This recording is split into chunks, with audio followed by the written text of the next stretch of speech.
Olá, querido aluno Conquistar. Que bom estar com você mais uma vez. Bem-vindo! Olha, se você não me conhece, eu sou o professor Carlos Rocha e ministro aulas de língua portuguesa ali, na Escola Salão de Lucena, que fica na Coordenadoria 3. E se quiser me encontrar nas redes sociais, você me achará pelo @Cantar é para Todos. Falando de redes sociais, que tal nos seguir aqui nas redes sociais do @Centro de Mídias _AM. E não deixe de nos marcar no hashtag Projeto Conquistar Seducam. Tá valendo? O nosso episódio é o 9, Aulão. Pega esse texto e arrase. Vamos ao detalhamento. Estratégias de leitura e interpretação de texto. Legal, né? Temos muita coisa para ver hoje. E agora, vamos para o quiz. É isso. Olha só, temos uma questão do Enem 2018. Uma tirinha com 2 quadrinhos e nele aqui nós vamos considerar um textão é R$6 e 2 por R$10, hein? Ele está bem feliz, né? E no segundo, está dizendo o seguinte: e na compra de uma opinião sobre política, ideologia ou religião, você ganha 15% de desconto. E olha a quantidade de pessoas felizes com dinheiro na mão. Legal, né? Vamos para a pergunta. A internet proporcionou o surgimento de novos paradigmas sociais e impulsionou a modificação de outros já estabelecidos nas esferas da comunicação e da informação. A principal consequência criticada na tirinha sobre esse processo é a duas alternativas. Letra A, supremacia das ideias cibernéticas, ou B, comercialização de pontos de vista. Vou deixar vocês alguns instantes e já voltamos.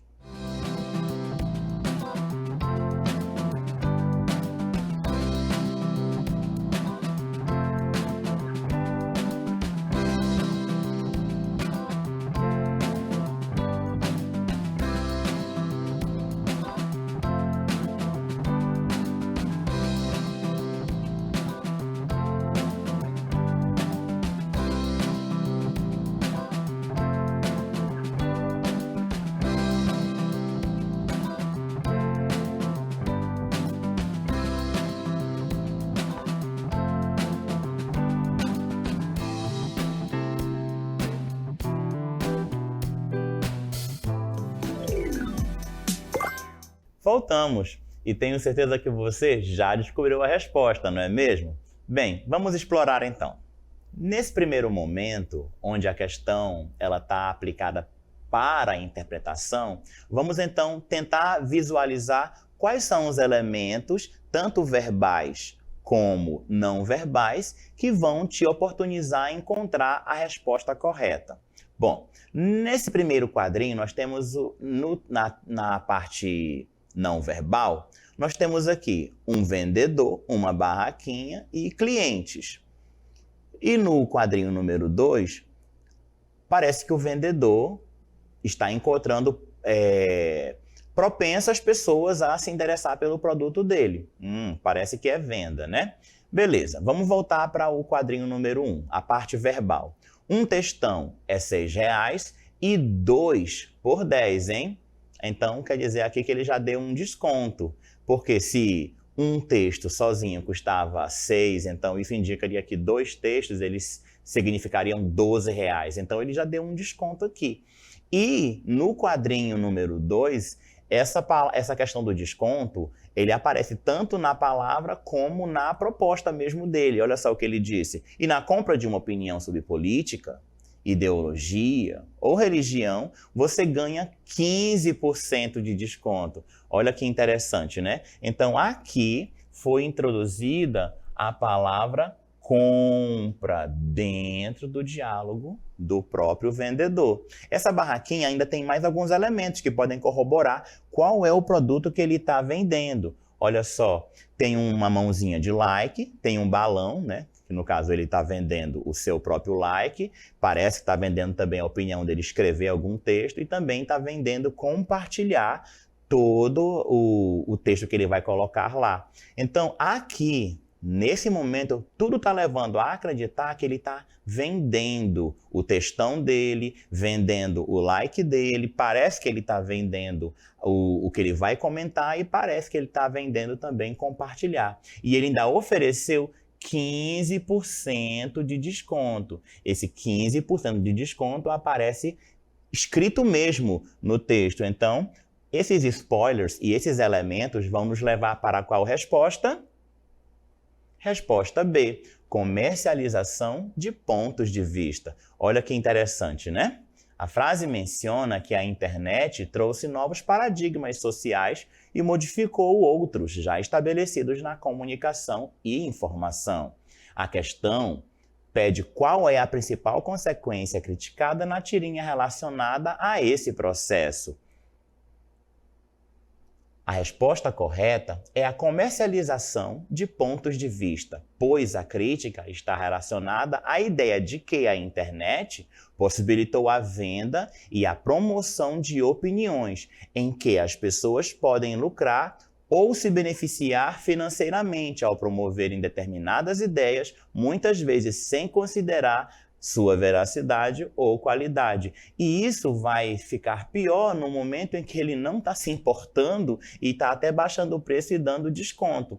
Olha que interessante aí, né? Nesse outro momento, isso pode levar à manipulação de informações e à distorção da verdade. As demais opções mencionadas, no caso ali da questão propriamente dita, nas alternativas não estão diretamente relacionadas à crítica apresentada na tirinha, uma vez que essa tirinha vai te oferecer apenas questões com alternativas e você vai escolher uma delas, porque ali é o objetivo. Então, o que você precisa é comparar o enunciado, o imagético, o texto verbal e o não verbal, comparar tudo isso para que você possa inferir uma resposta. Essa resposta tem que ser a certa. Geralmente, as questões, quando elas aparecem tanto no Enem, no Macro, PSC e CIS, quando envolvem tirinhas, você tem esses elementos e ao explorá-los, com certeza você vai conseguir encontrar a resposta certa. Legal, né? Vamos agora para o conteúdo? Olha só, sei que esse momento pode parecer um pouco perturbador, porque as provas do vestibular são bastante, tem muita coisa para pensar, mas nada de ficar nervoso, porque eu vou te ajudar. Vamos lá. A interpretação de texto ela é uma habilidade essencial para o sucesso no Enem, que é o Exame Nacional do Ensino Médio, e também em outros diversos vestibulares e provas de seleção. Aqui estão algumas informações importantíssimas que você deve saber sobre a interpretação de texto para se sair bem no Enem, no Macro, no CIS e no PSC. Vejamos 10 pontos importantíssimos que separei para nós. O primeiro deles é a leitura silenciosa. Essa leitura tem que ser com cuidado e atenção. Preste atenção aos detalhes e às palavras-chave que estão ali como estrutura do texto. Compreender o contexto geral é fundamental para que você possa responder às questões com precisão. O segundo ponto é a diversidade textual. O Enem, ele apresenta diferentes tipos de textos, como narrativas, reportagens, poemas, gráficos, charges, entre outros. Esteja preparado para interpretar diferentes formatos textuais. O terceiro ponto é a inferência. Esse aqui é um dos mais importantes. Por quê? Porque você precisa ler primeiro, observar todos os elementos e então mostrar aquilo que você entendeu. A palavra inferência significa entendimento e atuação sua para com o texto. Muitas vezes as respostas não estão explicadas no texto. É necessário fazer inferências e deduções com base nas informações disponíveis. Use suas habilidades de raciocínio lógico para chegar às conclusões adequadas. E isso envolve até mesmo o teu conhecimento de mundo. Vamos para o quarto ponto, que é conexões entre informações. Isso mesmo. Será um momento em que o texto aqui se comunicará com outro texto, com textos de apoio, com charges e outros elementos. Faça conexões entre essas informações do texto, buscando relacionar ideias, causas e consequências, exemplos, comparações e até mesmo contrastes. É isso mesmo. Pode parecer um pouco complicado, mas se você olhar bem, com certeza você consegue. Vamos para o quinto. Olha só, contextualização histórica e cultural. Em textos que abordam temas históricos ou culturais, é importante entender o contexto para interpretar melhor as informações, principalmente se você precisar levar esse contexto, essas informações lá para a tua redação. É isso mesmo, todo o contexto importa, principalmente para que eu possa ou marcar uma resposta correta ou construir uma resposta discursiva. Tá valendo? Vamos de sexto. Reconhecimento de opiniões e argumentos. Isso aí. Identifique as opiniões, pontos de vistas e argumentos apresentados no texto, assim como os recursos utilizados pelo autor para persuadir o leitor. Isso. E quando você encontrar lá a expressão eu lírico, é o que o autor quer que você entenda, porque mais do que o texto dizer o que diz, é como o texto faz para dizer o que diz, que é isso que importa. Tá valendo? Vamos para o sétimo. Olha só, vocabulário. Agora não tem desculpa. Vai pegando o teu lápis ou a tua caneta, vai marcando, marca tudo. Crie esse hábito porque ele vai te beneficiar. Esteja familiarizado com diferentes palavras e expressões, pois algumas questões podem exigir conhecimentos de significados específicos. O que eu faço? Lá no texto, eu vou marcando as palavras que eu conheço ou que eu não conheço, tento verificar se no contexto é possível deduzir o seu significado e se a semântica está clara.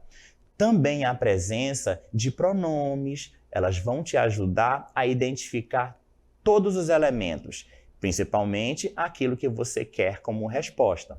Sim, o vocabulário é uma das partes mais importantes. Não podemos deixar que ele nos atrapalhe. Pelo contrário, ele pode nos ajudar. Vamos para o oitavo. Gramática e coesão textual. É isso mesmo. A gramática, ela é uma das partes mais incríveis porque você está usando tudo aquilo que tu aprendeu durante todo o teu tempo de estudo, principalmente revisando isso no ensino médio. Compreenda a estrutura gramatical do teu texto. Compreenda a estrutura gramatical do enunciado. Compreenda a estrutura gramatical das alternativas e a relação entre as palavras e frases para interpretá-lo adequadamente. É isso mesmo. O que fazer nesse momento? Com o teu lápis ou o teu marcador de texto, no conforto da tua própria casa, crie esse hábito de sair marcando e observar se o texto está coerente e se o enunciado ali da questão para relacioná-lo com o texto, se tem alguma coesão. Se ele parece que tem coesão, tudo certo. Se alguma coisa não está batendo, volta, revisa, com uma segunda leitura você vai conseguir entender. A estrutura gramatical, ela está ali sempre da maneira normativa, certo? É isso mesmo. A maneira normativa, que é a língua portuguesa, como ela é falada nos livros, até mesmo no dicionário, é essa gramática que vai para a prova do vestibular. Então, temos que criar o hábito de estarmos sempre utilizando esse tipo de linguagem, até mesmo na construção da nossa redação. É muito importante. E vamos de nono. Leitura crítica. Isso mesmo. A leitura crítica, ela é importante. Por quê? Porque você está se posicionando, você está inferindo o teu conhecimento e colocando a tua autoria ali. Desenvolva uma postura crítica. Essa postura, ao ler o texto, ela deve, de qualquer maneira, questionar não apenas aquilo que você já sabe, mas questionar aquilo que você está lendo. Lembra de uma frase que eu acabei de falar? Mais do que o texto diz o que diz, como é que esse texto faz para dizer o que diz? Então, você precisa questionar sim. Questione o enunciado, questione palavras-chave. Por que essa palavra está aqui? O que ela está fazendo? E como que ela se relaciona com o objetivo geral desse parágrafo. Sim, às vezes pode acontecer que o parágrafo 1 e o parágrafo 2, eles têm temas diferentes. E se você não se colocar criticamente, você pode perder os meandros, você pode perder a perspectiva do que é que a questão lá embaixo vai solicitar de ti. Então, vamos lá, desenvolva uma postura crítica ao ler o texto, questionando suas informações e considerando diferentes perspectivas. Isso mesmo. Olha só que interessante, né? Algumas vezes você pode encontrar em um parágrafo uma informação, no outro parágrafo outra informação e no outro uma junção dessas informações. Por isso, a leitura crítica ela é tão importante, não é mesmo? Olha só a 10ª. Prática regular. É isso aí. Vamos ver. Já que a prática regular ela vai fazer com que você absorva isso e corrobore as leituras que você já teve, então você vai fixar mais facilmente a ideia e poder juntá-la com outras. A prática é fundamental para aprimorar suas habilidades de interpretação de texto. Isso mesmo. Eu costumo dizer que a interpretação de texto, ela é não apenas uma forma de dizer aquilo que você entendeu, mas de pensar como que isso se relaciona com as questões. Não quero propor para que você critique o texto completo e diga que ele não tem sentido. Não vá por esse caminho, mas pense, por que que essa ideia está aqui nesse texto? O que que esse autor, o que que esse parágrafo, o que que essa sentença está propondo para que eu reflita sobre ela? É isso mesmo. Então, essa prática, ela é fundamental. Mas você não pode parar por aí. Precisa aprimorá-la, aprimorá-la e aprimorá-la. É isso mesmo. Resolva questões de provas anteriores do Enem e outros exercícios que envolvam a interpretação de texto. Essa interpretação ela pode ser de diferentes formas textuais. Às vezes vai acontecer a seguinte situação. Você vai pegar uma questão de Enem, de um ano para estudar, tenta responder essa questão, legal, você encontrou a resposta. Em outro momento, você encontrou a mesma questão de Enem, só que lá em cima, antes de começar a questão, está lá, questão adaptada. Aí você ignora a palavra adaptada e já vai marcando a resposta de qualquer jeito. Cuidado, cuidado com isso, porque a resposta dessa questão aqui pode não ser a mesma da primeira vez que você executou aquela mesma questão. Por quê? Porque a perspectiva é outra. Quem propôs aquela nova questão de Enem para resolução, ele está observando essa questão de uma outra perspectiva. Ou talvez ele queira enfatizar outro ponto que lá no texto talvez você ignorou, imaginando que só porque respondeu uma vez aquela questão, então já pode ignorar e marcar, eu já sei a resposta, já marca logo. Cuidado, não faça isso. É importante que você, de todas as formas, seja bem-sucedido. Mas para que você seja bem-sucedido, você pode, antes de tudo, tentar praticar regularmente. Quanto mais você pratica a leitura, quanto mais você relaciona essas informações, quanto mais você tenta aprimorar-se na prática da leitura de texto e na interpretação dela, tanto mais você será bem-sucedido. É isso. Lembre-se de que essa interpretação vai te dar bons resultados na prova do Enem. Tá valendo?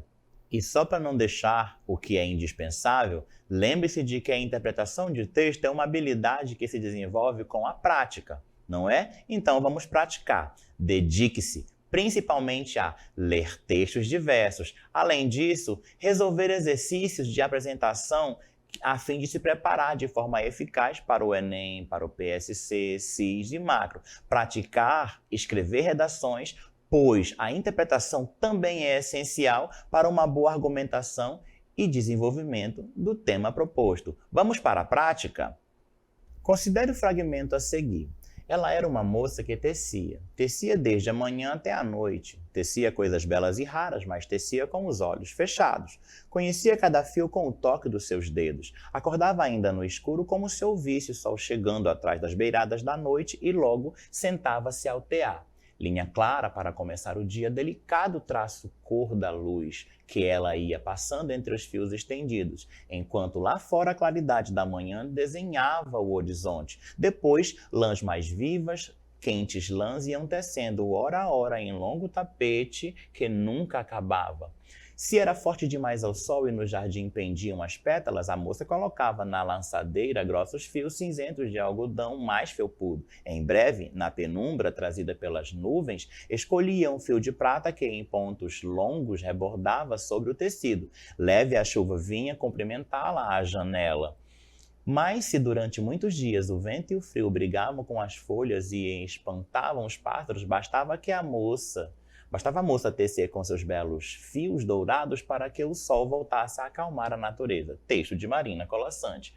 Na pergunta aqui temos a seguinte. No conto A Moça Tecelã, de Marina Colasanti, a protagonista é uma jovem que, letra A, possui um dom natural para a tecelagem sem nunca ter aprendido com ninguém. Letra B, é muito pobre e precisa vender os tecidos que produz para sobreviver. C, é cega e encontra na tecelagem uma forma de se expressar e se conectar com o mundo ao seu redor.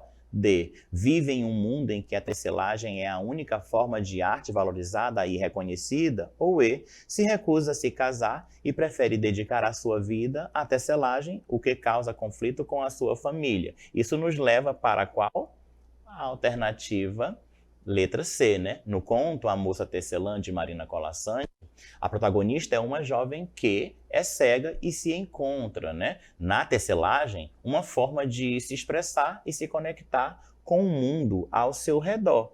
O fragmento descreve uma moça que possui uma habilidade excepcional para tecer, mas ela o faz com os olhos fechados, conhecendo cada fio pelo toque dos dedos. A narrativa destaca como a moça acorda antes do sol, como se ouvisse o sol chegando atrás das beiradas da noite, e se dedica ao tear durante todo o dia. Ela tece coisas belas e raras usando fios de diferentes cores e texturas para expressar e conectar-se com o mundo ao seu redor. Dessa forma, a resposta correta é a alternativa C. É cega e encontra na tecelagem uma forma de se expressar e se conectar com o mundo ao seu redor.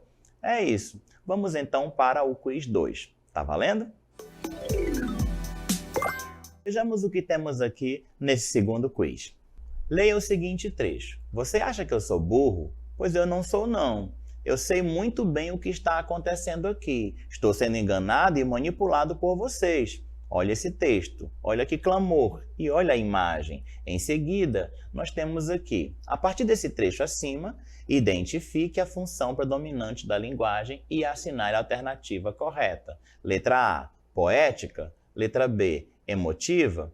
Então, vou deixar vocês alguns instantes considerando e logo após eu volto para a gente verificar a resposta correta. Beleza?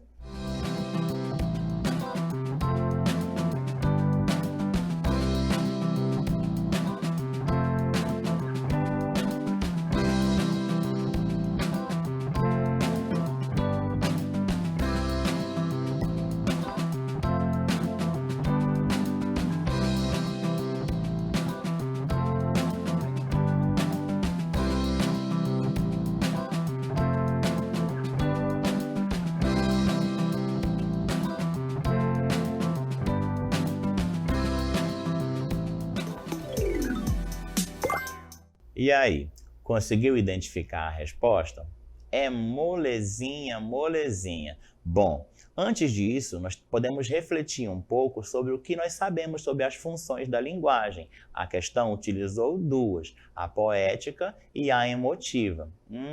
Como que seria a função da linguagem poética? Então, a função da linguagem poética ela é distribuída de uma maneira totalmente organizada e até minimamente cronometrada, porque ali você tem ritmo e também vai ter versos. Esses versos vão rimar um com o outro. Então, essa organização poética ela é a estrutura característica do texto em si. O texto que nós lemos tem essas características? Você viu alguma palavra rimar com outra, como amor rima com flor, que rima com dor, que rima com cor? Você viu rimas ali no texto? Se você viu, bem, então podemos dizer que seria a resposta da letra A, poética. Mas se você não viu, vamos dar uma pensada no que seria a outra função da linguagem, a função da linguagem emotiva.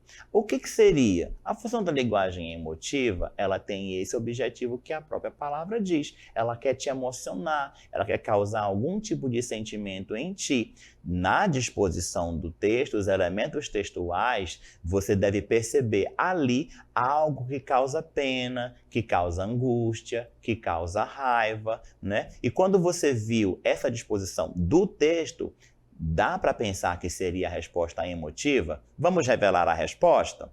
Vamos lá. Olha só o que nós temos aqui. A partir desse trecho acima, identifique a função predominante da linguagem e assinale a alternativa correta. E chegamos aí à emotiva. Bom, é isso mesmo. Quando o autor, no texto, transmitiu frases com expressões, isso nos dá a entender que o resultado, sim, ele seria emotivo. Por quê? Porque a função emotiva ou expressiva é a que predomina no trecho apresentado.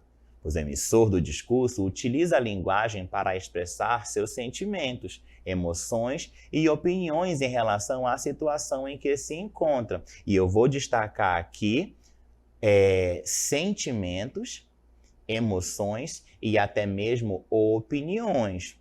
Tá vendo? Então, a função emotiva tem esse padrão, diferente da função da linguagem poética, porque o texto não está organizado de maneira a rimar com estrofes, com versos, certo? Então, a disposição de um é diferente do outro. E nesse outro momento aqui, o uso de expressões como, olha só, você acha que eu sou burro? Então, imagina a pessoa falando isso. Qual é o sentimento que ele tem nesse momento aí? E essa outra expressão? Eu estou sendo enganado e manipulado por vocês. Então, a pessoa lá no texto, o personagem, ele está explodindo de raiva ou de pena de si mesmo. Lembrando ainda a pontuação, que é crucial para te ajudar a entender melhor. Na primeira expressão, você acha que eu sou burro? Nós temos uma interrogação, te ajudando a entender que há uma comunicação, uma explosão de sentimento entre o personagem e os outros elementos do texto. E na segunda, a pontuação é uma exclamação, indicando principalmente que o personagem está desmotivado e até mesmo zangado pelo fato dele estar sendo manipulado. Daí é que isso junta com o imagético, né, com o texto não verbal. O cara sentado numa mesa com uma cabecinha de burro, né? Então isso aí nos ajudou a entender que essa interpretação de texto, ela precisa principalmente observar os fatores que são os visuais, né, o verbal e o não verbal. Tá valendo? O uso de expressões como você acha que eu sou burro e eu estou sendo enganado e manipulado por vocês já nos ajudou a entender tudo. Então, para a gente melhorar e corroborar essas ideias, vamos para o nosso cronograma de estudos. Tá valendo? Então é isso. Um cronograma de estudos ele vai te ajudar bastante. Mas antes, comece a otimizar essa forma de interpretação de texto. Também ele vai te ajudar, principalmente de acordo com a tua disponibilidade de tempo, porque tu pode se organizar da melhor maneira que tu se adeque. Veja, na semana número 1, a compreensão de textos ela pode ser de textos diversos. No dia 1, por exemplo, leitura e análise de um texto narrativo, pode ser um conto ou uma história curta. No dia 2, uma leitura e interpretação de um texto informativo, artigo, notícia, reportagem. Na segunda semana, inferências e conexões. Pode ser, por exemplo, no primeiro dia, exercícios de inferência e no segundo dia, relação entre informações. Depois, na semana 3, você pode trabalhar gramática e coesão textual, estudo de estrutura e depois análise, coesão ou coerência. E na semana 4, crítica e revisão geral. Assim, pode ser iniciar por prática e leitura ou crítica, né? E finalizando com revisão geral. Bom, isso tudo é um presentaço para você. Lembre-se de que a constância e a prática são fundamentais para a melhoria e interpretação de texto. Reserve um tempo diário para os estudos e mantenha-se motivado ao longo do processo. Com dedicação e habilidade, você vai interpretar muito bem, sim. Boa sorte! E agora vamos para as considerações finais. Pois é, chegamos ao final desse episódio incrível. Bom, mas antes de fechar, vamos para o momento selfie.